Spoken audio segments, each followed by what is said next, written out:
e é isso que eu quero tratar com os irmãos. Então nós vamos fazer a leitura bíblica, quero que os irmãos acompanhem a leitura atentamente. No Evangelho segundo o apóstolo Mateus, no capítulo 26, e leremos vários capítulos, vários trechos. Então eu gostaria que os irmãos permanecessem com as Bíblias abertas e vamos fazer essa leitura atentamente. Evangelho de Mateus, capítulo 26, dos versos 45 a 50 inicialmente. E diz assim a palavra do Senhor. Então voltou para os discípulos e lhes disse: ainda dormis e repousais. Eis que é chegada a hora, e o Filho do Homem está sendo entregue nas mãos dos pecadores. Levantai-vos, vamos, eis que o traidor se aproxima. Falava ele ainda, e eis que chegou Judas, um dos 12, e com ele grande turba com espadas e porretes, vinda da parte dos principais sacerdotes e dos anciãos do povo. Ora, o traidor lhes tinha dado esse sinal: aquele a quem eu beijar é esse, prendei-o. E logo, aproximando-se de Jesus, lhe disse: salve, mestre, e o beijou. Jesus, porém, lhe disse: amigo, para que vieste? Nisso aproximaram-se eles, deitaram as mãos em Jesus e o prenderam. No mesmo capítulo, dos versos 69 a 75. Ora, estava Pedro assentado fora no pátio, e aproximando-se uma criada, lhe disse: também tu estavas com Jesus o Galileu. Ele, porém, o negou diante de todos, dizendo: não sei o que dizes. E saindo para o alpendre, foi ele visto por outra criada, o qual disse aos que ali estavam: este também estava com Jesus o Nazareno. E ele negou outra vez com juramento: não conheço tal homem. Logo depois, aproximando-se os que ali estavam, disseram a Pedro: verdadeiramente és também um deles, porque o teu modo de falar o denuncia. Então começou ele a praguejar e a jurar: não conheço este homem. E imediatamente cantou o galo. Então Pedro se lembrou da palavra que Jesus lhe dissera: antes que o galo cante, tu me negarás 3 vezes. E saindo dali, chorou amargamente. Capítulo 27 de Mateus, versos 3 a 5. Então Judas, o que o traiu, vendo que Jesus fora condenado, tocado de remorso, devolveu as 30 moedas de prata aos principais sacerdotes e aos anciãos, dizendo: pequei, traindo sangue inocente. Eles, porém, responderam: que nos importa? Isto é contigo. Então Judas, atirando para o santuário as moedas de prata, retirou-se e foi enforcar-se. 3 textos que falam de 2 personagens, Judas e Pedro. Os 2 traíram Jesus. Os 2 traíram a confiança de Jesus. Pedro se arrependeu. Judas não se arrependeu. Judas teve remorso. Então existe uma diferença flagrante entre arrependimento verdadeiro e remorso.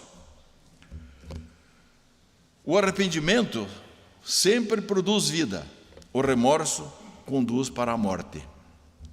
Através do arrependimento, o indivíduo foge da morte para Deus. Do remorso, ele foge de Deus para a morte. O arrependimento conduz o homem aos céus. O remorso leva ao inferno. Não houve diferença de pecado entre o pecado de Pedro e o de Judas. Pedro negou Jesus. Judas traiu Jesus. Mas houve uma grande diferença de como eles lidaram com este pecado, com esta situação. Pedro se arrependeu verdadeiramente. Judas se encheu de remorso no coração. Pedro vomitou o veneno e voltou, foi perdoado e salvo. Judas engoliu o veneno e morreu eternamente. Então, esses dois sentimentos são marcados por grande problema de tristeza, de aflição. Porém, são problemas muito diferentes um do outro. Primeiro, nós vemos que a tristeza ou o remorso é a tristeza do mundo e não produz mudança verdadeira, mas o arrependimento produz. Por quê? Porque remorso é uma tristeza pelas consequências do pecado, mas não pelo pecado em si. Se não há consequências, não haverá tristeza. A pessoa foca nas consequências, não no pecado em si. No remorso, não existe essa tristeza pelo pecado. Por ele afligir o coração de Deus, essa preocupação que possa afligir o coração de Deus, que vai profanar o nosso relacionamento com Deus. Então, o foco da dor, do remorso, ela é toda horizontal. Ela é a tristeza do mundo. Não há nenhuma verticalidade nisso. Ele é interessado apenas no modo como, não se interessa pelo modo como vai afetar verticalmente, mas apenas horizontalmente. E assim, na medida que as consequências passam, o comportamento do pecado ressurge normalmente. O coração não ficou entristecido, enojado com o pecado. Então o pecado continua enraizado naquele que só teve o remorso. Porque o verdadeiro arrependimento, ele envolve 3 elementos fundamentais.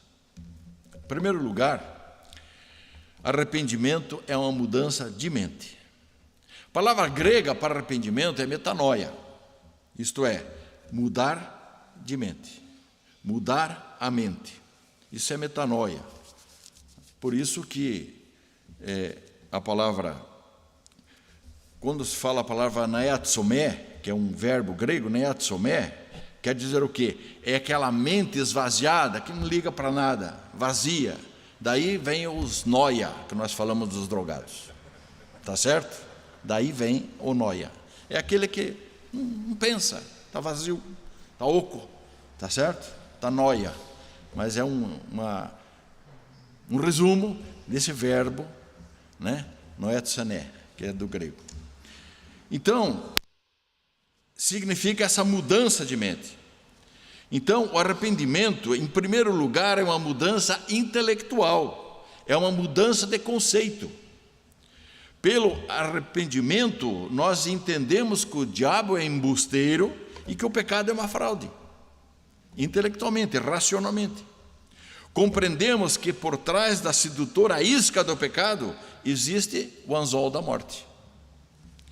Compreendemos que o pecado é maligno e é pior, e muito pior do que pobreza, do que solidão, do que a doença, do que a própria morte.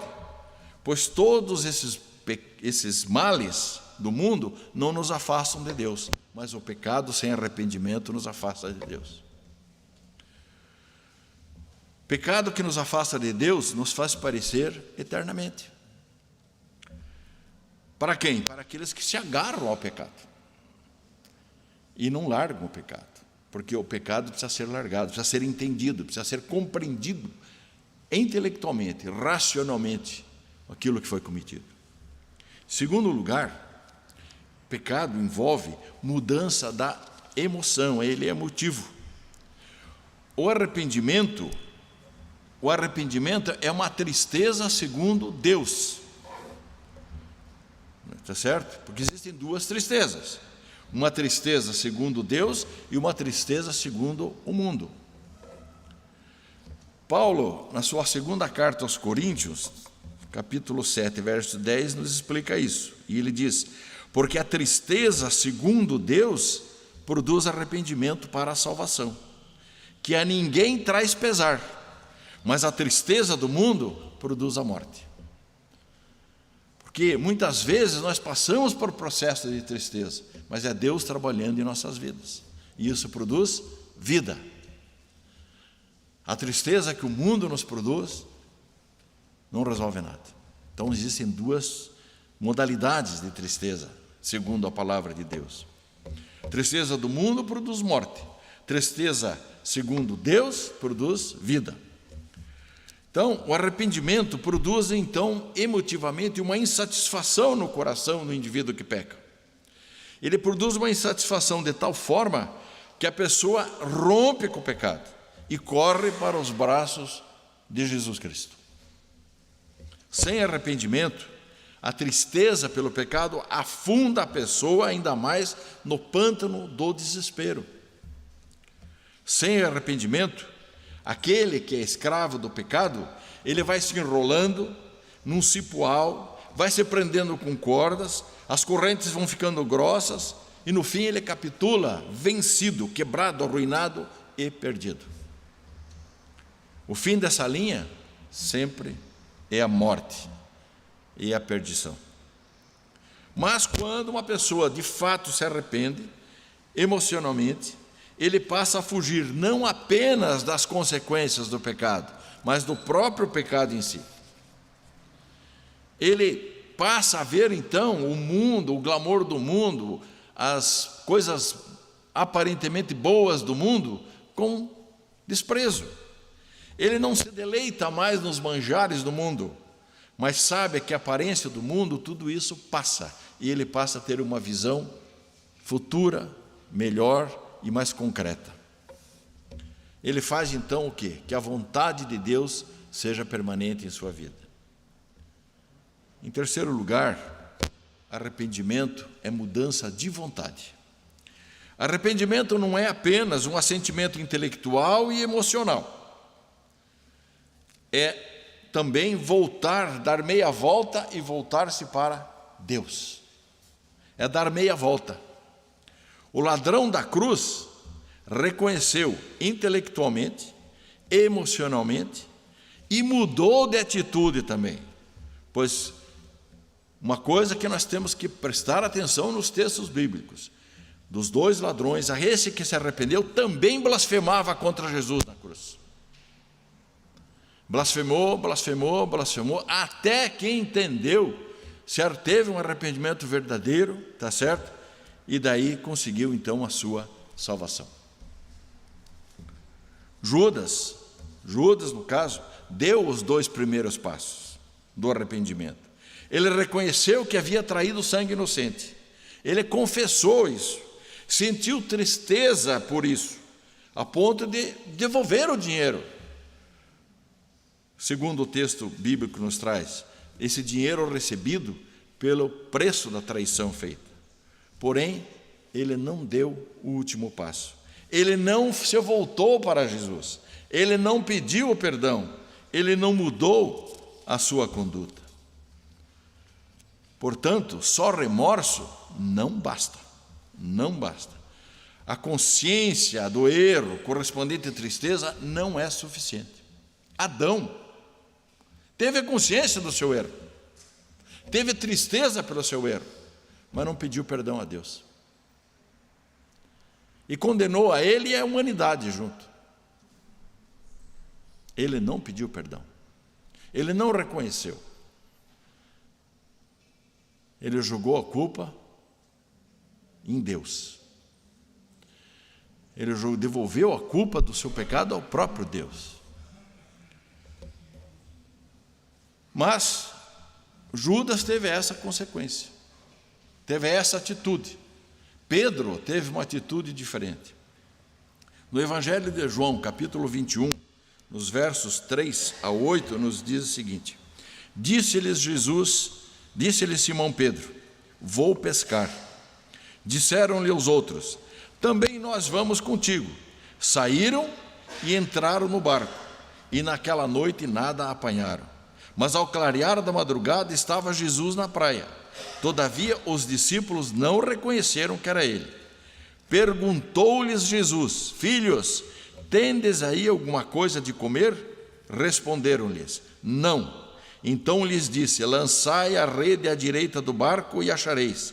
Assim fizeram, e já não podiam puxar a rede, tão grande era a quantidade de peixes.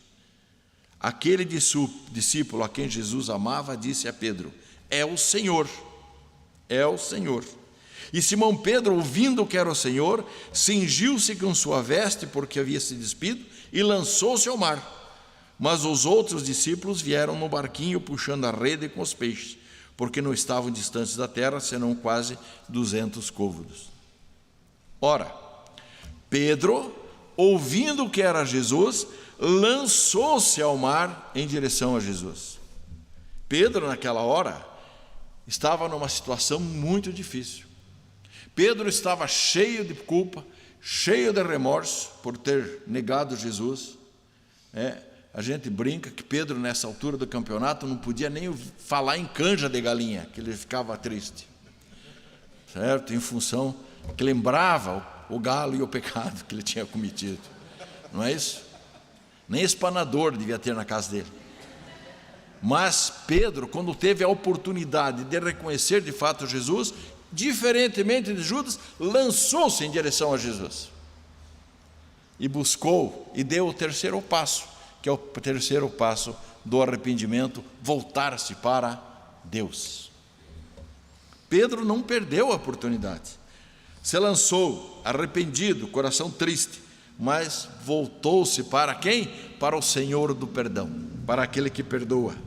Por isso é preciso tomar decisão.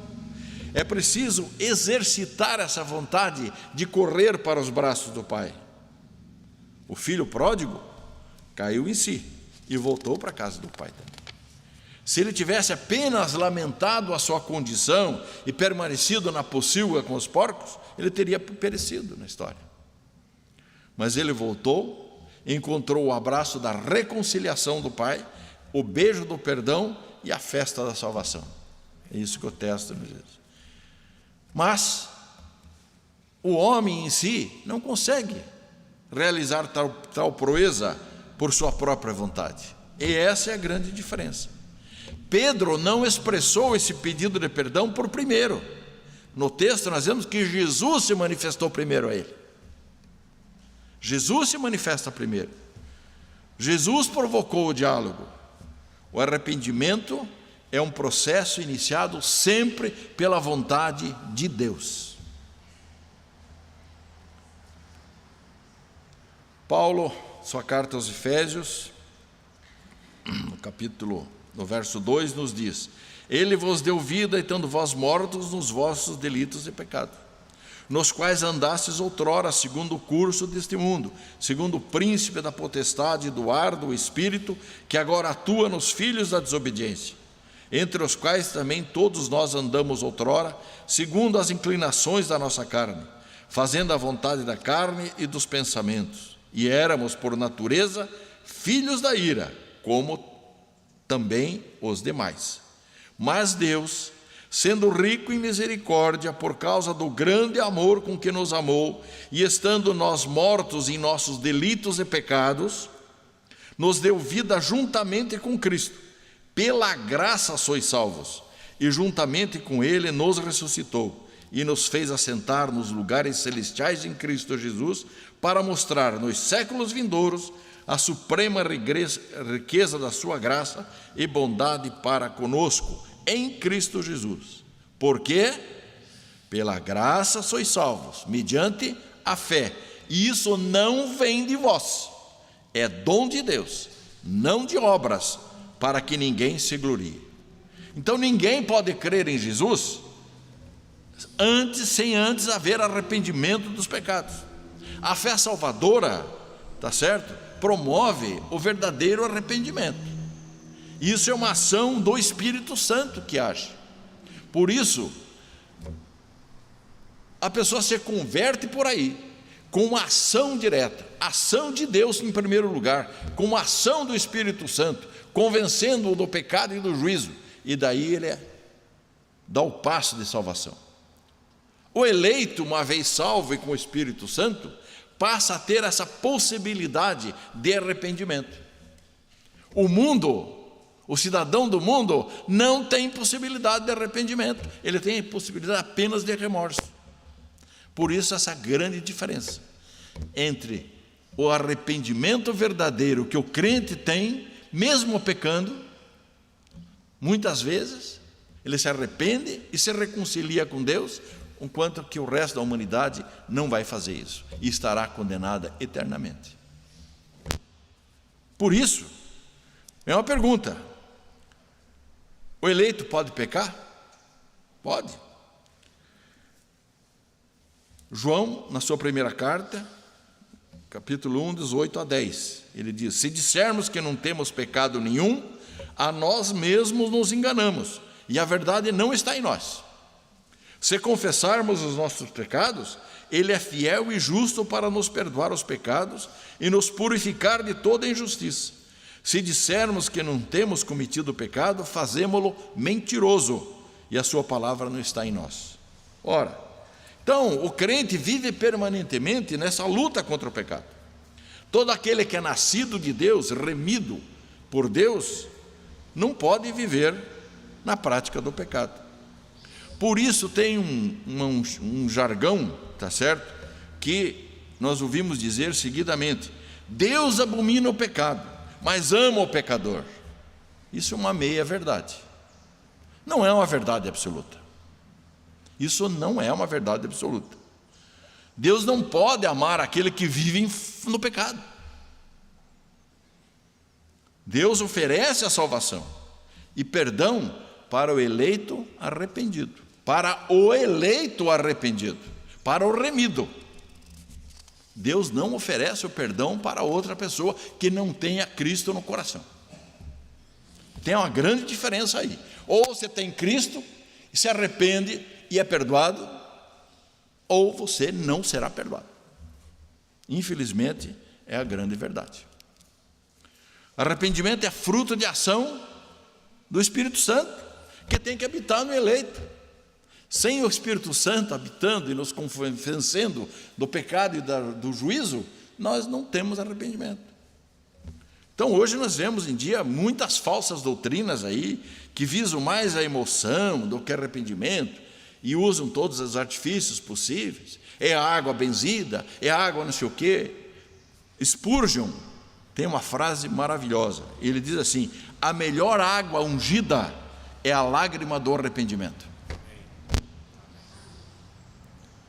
Devemos também, nós, diante da cruz, olhar para nós mesmos, reconhecer a nossa natureza pecaminosa, despir do nosso orgulho, da nossa vaidade, vestir os trapos de imundícia e chorar pela miséria que nós somos e clamar a presença de Deus em nossas vidas. Nós temos que reconhecer que somente pela graça é que nós estamos livres da condenação eterna e que dependemos inteiramente do senhorio de Jesus Cristo para isso. Não há nada que possa nos salvar, a não ser o senhorio do próprio Jesus Cristo, que é o Deus. Não há santo, não há Nossa Senhora, não há nada que possa nos impedir e nos ajudar. Nada nos ajuda nisso. Só a presença de Jesus Cristo é o que diz a palavra de Deus. O reconhecimento que nós temos da nossa natureza depravada, carente dessa misericórdia, nos dá a segurança. Por isso, quando nós reconhecemos isso, nós temos a segurança da salvação em Cristo Jesus. Essa é uma pergunta que todo crente tem. De fato, eu sou salvo? Se você reconhece a tua pecaminosidade e reconhece o senhorio de Jesus, você é salvo. Você está salvo. Isso é que reconhecer a nossa doutrina da depravação total do homem. Só reconhece a situação quem de fato foi regenerado pelo Espírito Santo, que foi remido, que nasceu de novo, que foi tocado pela chamada eficaz. Porque antes, nós vimos nos textos lidos, nós éramos mortos espirituais. Morto não dá opinião, morto não decide, morto não toma decisão. Eu nunca vi morto reclamar de nada. Morto é morto. Morto não dá opinião. Morto não decide. Mas o Espírito Santo nos revive, faz-nos nascer de novo, e aí nós tomamos as decisões corretas. Crer de fato que Jesus derramou o sangue por nós e que pela sua misericórdia nós fomos perdoados e salvos. Portanto, crente não pode temer o juízo de Deus, porque de fato ele já foi lavado no sangue de Cristo e está livre de condenação eterna. Mas vai ser disciplinado se pecar. Está livre da condenação, mas disciplina de Deus ele vai receber, porque nós temos que ser santificados. E Deus vai santificar, quer nós queiramos ou não. O eleito vai ser santificado, porque ele tem que chegar santificado diante de Deus. Então ele vai santificar durante a vida. Nós buscamos a nossa santificação, podemos cooperar com a nossa santificação, não é isso? Ou se nós formos negligentes com a nossa santificação, seremos disciplinados e santificados por Deus. Passaremos pelo fogo, pelo crisol. Nós seremos purificados na marra. Queiramos ou não queiramos, vamos passar pelo fogo. Por isso, eu sempre digo, o verdadeiro eleito, ele vai para o céu, mesmo chegando lá como um tição de queimado, mas vai chegar. Vai chegar. Chega meio queimadão, meio tostado, mas chega. Por quê? Porque João nos explica isso na sua carta. Porque Deus amou o mundo de tal maneira que deu o seu Filho unigênito, para que todo aquele que crê não pereça, mas tenha vida eterna. Porquanto Deus enviou o seu Filho ao mundo, não para que julgasse o mundo, mas para que o mundo fosse salvo por ele. Quem nele crê não é julgado. O que não crê já está julgado, porquanto não crê no nome do unigênito Filho de Deus. O Evangelho de João, capítulo 3, 16 a 18, muito conhecido de todos. Portanto, nós somos justificados em Cristo. Então, crer na misericórdia de Cristo é se submeter ao senhorio de Cristo. Não basta ter o Cristo como Salvador, tem que ter Cristo como Senhor da nossa vida, como dono da nossa vida, como proprietário. Nós somos escravos de Cristo e nós temos que ter alegria nessa situação de escravidão de Cristo, porque é uma escravidão agradável, boa, gostosa e nos dá alegria. Então, saber que estamos salvos e justificados e que nós estamos nesse processo de santificação progressiva, mas também temos que entender que dentro da nossa imperfeição humana nós podemos cair, mas mesmo caindo, nós temos advogado junto ao Pai. Esse advogado nos justifica. Advogado de defesa é Jesus Cristo, é o nosso advogado de defesa, que julga a nossa causa. Ele é o juiz e é o advogado ao mesmo tempo. Ele advoga a nossa causa perfeita. Pedro negou, mas não recusou a oferta de perdão. Pedro estava arrependido, mas ainda precisava curar a sua alma. Por isso, hoje o Evangelho de João, no capítulo 21, de 15 a 17, trata desse assunto. Depois de terem comido, perguntou Jesus a Simão Pedro: Simão, filho de João, amas-me mais do que esses outros? Ele respondeu: sim, Senhor, tu sabes que te amo. Ele lhe disse: apacenta os meus cordeiros. Tornou a perguntar-lhe pela segunda vez: Simão, filho de João, tu me amas? Ele lhe respondeu: sim, Senhor, tu sabes que te amo. Disse-lhe Jesus: pastoreia as minhas ovelhas. Pela terceira vez Jesus lhe perguntou: Simão, filho de João, tu me amas? Pedro entristeceu-se por ele ter lhe dito pela terceira vez: tu me amas? E respondeu: Senhor, tu sabes todas as coisas, e tu sabes que eu te amo. Jesus lhe disse: apacenta as minhas ovelhas. 3 vezes ele negou, 3 vezes Cristo lhe oferece o perdão e deu oportunidade dele expressar o sentimento e o pedido de perdão. O expressar o nosso pedido de perdão não é só obter a graça de Deus, mas é nos livrarmos do peso da culpa e do remorso. Isso nos livra a alma, nos deixa livre, leves.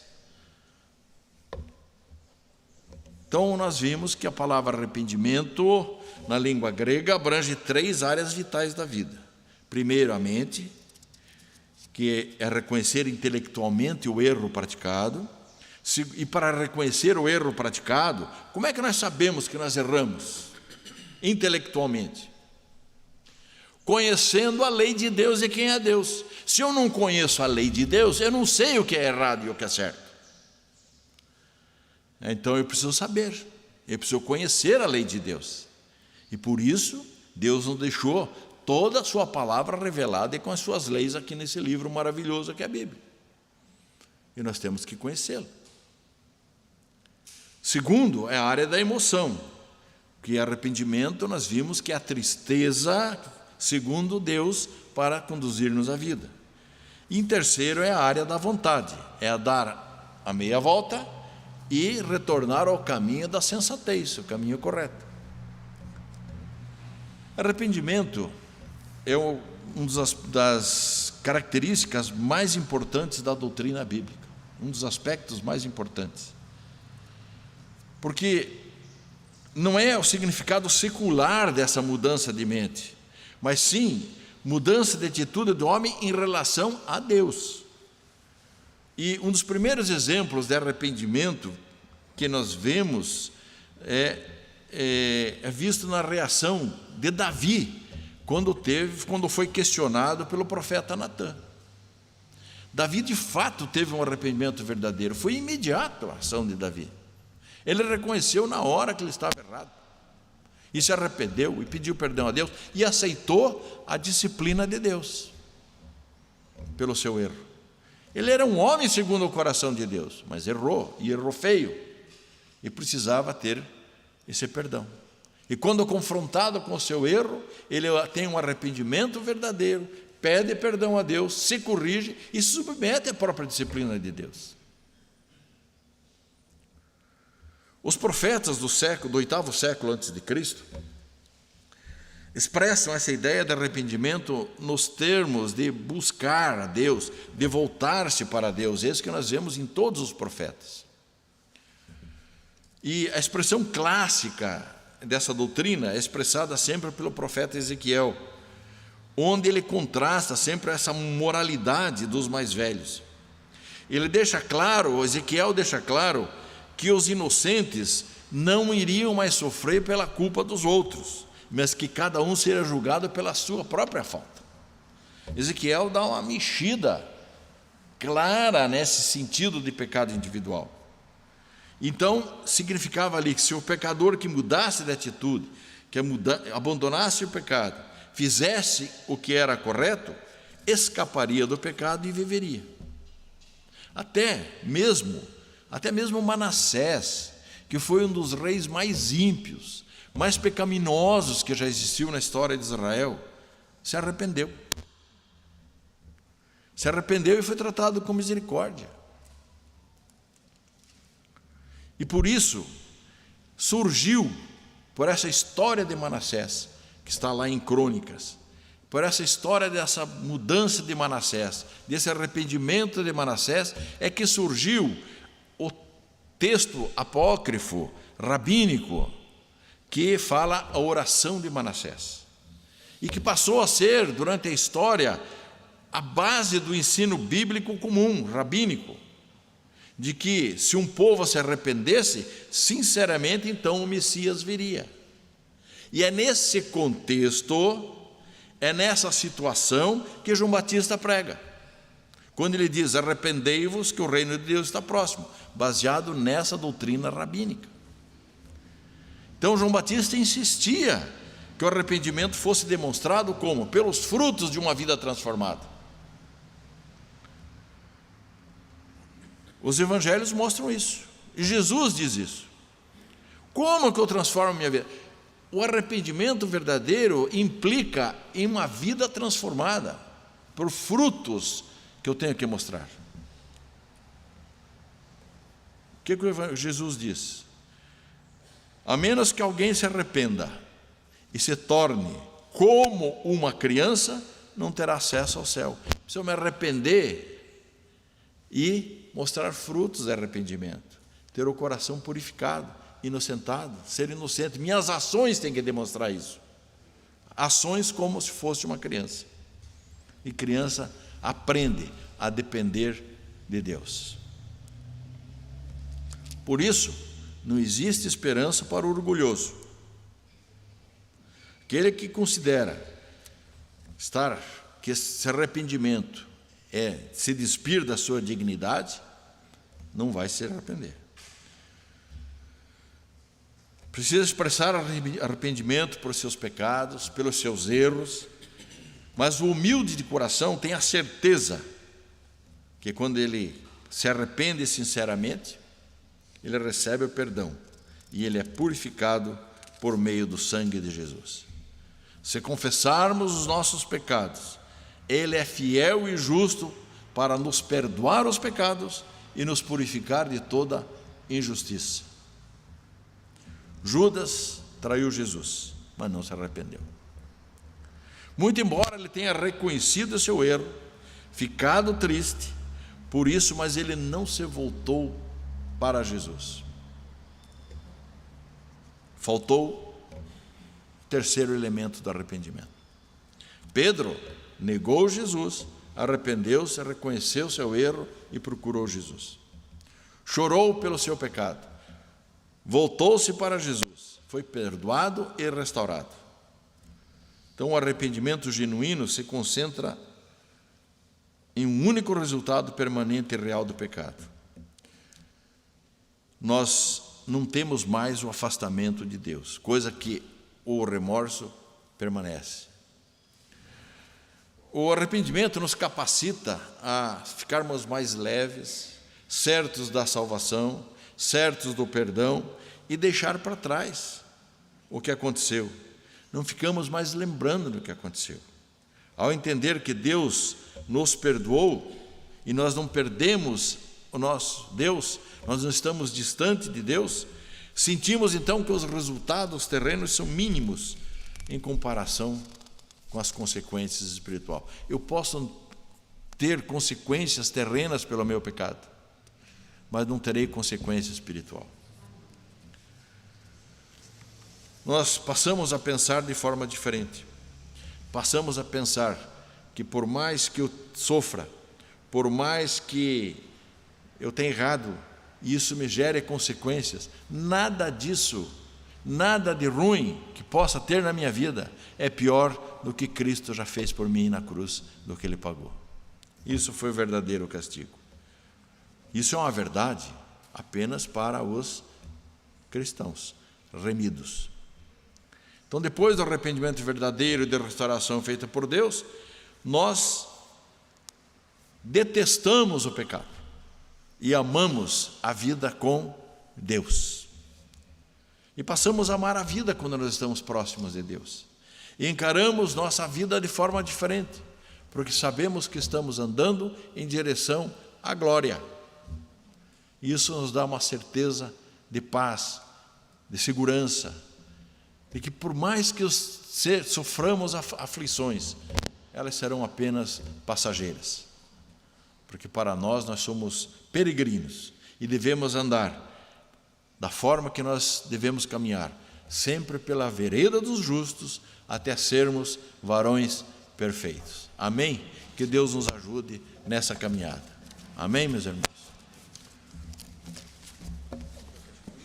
Vamos entoar o hino